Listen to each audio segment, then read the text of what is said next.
Ang isa pa palang mahalaga dito mga kasibi, huwag masyadong hatak yung kable. So lagyan nyo ng medyo konting slack dito.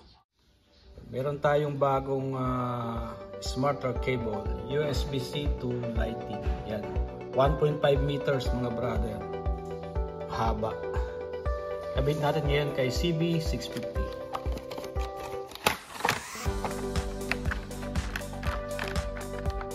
1.5 meters. Sakto na to kasi doon kay yung dati ko yung luma 1.2 meters. Ito yung luma, alanganin. Ito 1.5 haba, 1.5 meter. Kabit natin ngayon kay CB650. Kabit natin.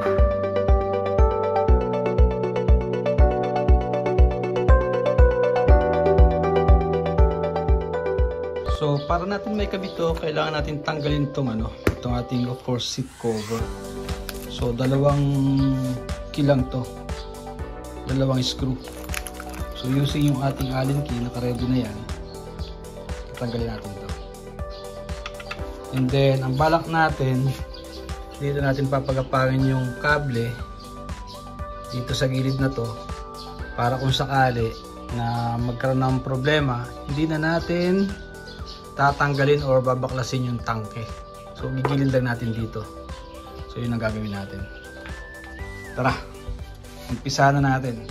Allen key lang yung kailangan natin dito.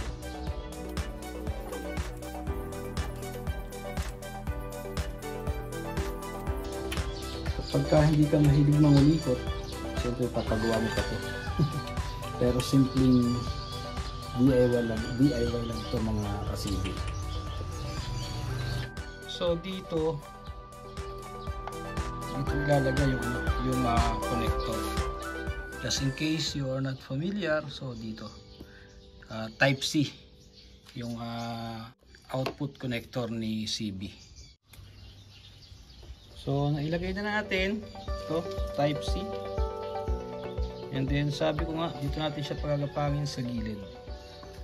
Yung isa pang kailangan natin tanggalin, itong sidings na to, tanggalin natin.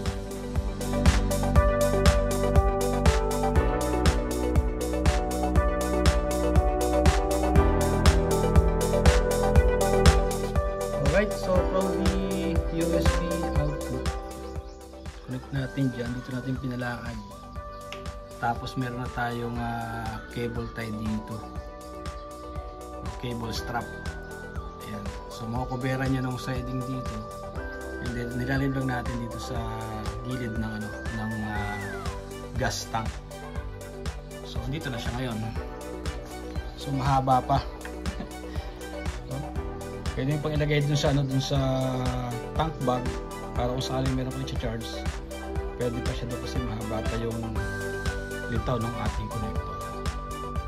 So malinis, so, diba? Hindi pa rin kita. And at the same time, kung sakaling magkaroon ng problema, madali mo lang alisin. Kasi madali mo lang i-check, kasi tatanggalin mo lang is itong ito lang ang tatanggalin mo. So dalawa lang itatanggalin, yung sidings at saka yung seat cover. Ngayon, bago natin i-fix, check natin kung nag-charge. Baka mamaya hindi ko nag-charge.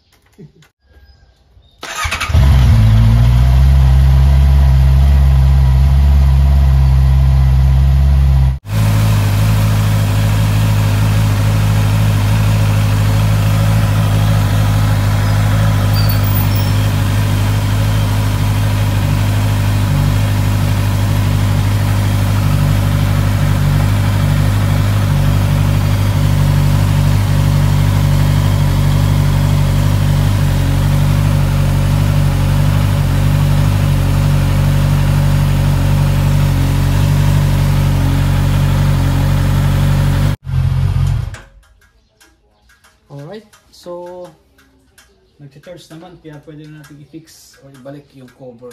So yung isang check item natin dito, bago pala i-fix, make sure na hindi naiipit yung kable. So ito yung kable natin, hindi naman tinatamaan. Ayan o. Diyan siya lumusot. So kahit ikot-ikutin natin yung manibela, hindi siya tatamaan.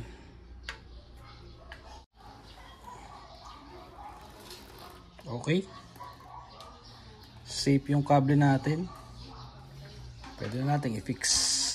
Ang isa pa palang mahalaga dito mga kasibi, huwag masyadong hatak yung kable. So lagyan nyo ng medyo konting slack dito para hindi hatak yung dito sa connections niya, sa connection. Para hindi masyadong hatak. So yan.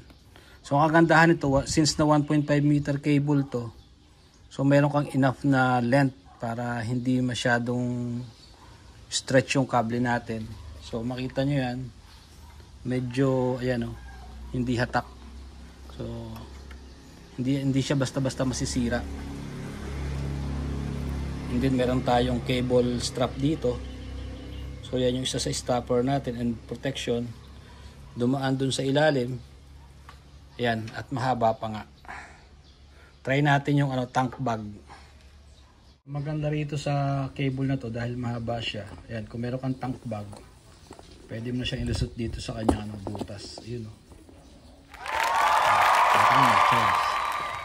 Habang tumatakbo, pwede ka makapag-charge na yung, let's say, GoPro battery without hassle. Walang problema.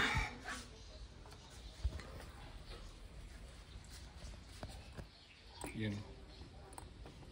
Tapos hindi pa siya hapit, maluwag pa rin dahil mahaba yung ating cable. Alright, so ibalik natin ito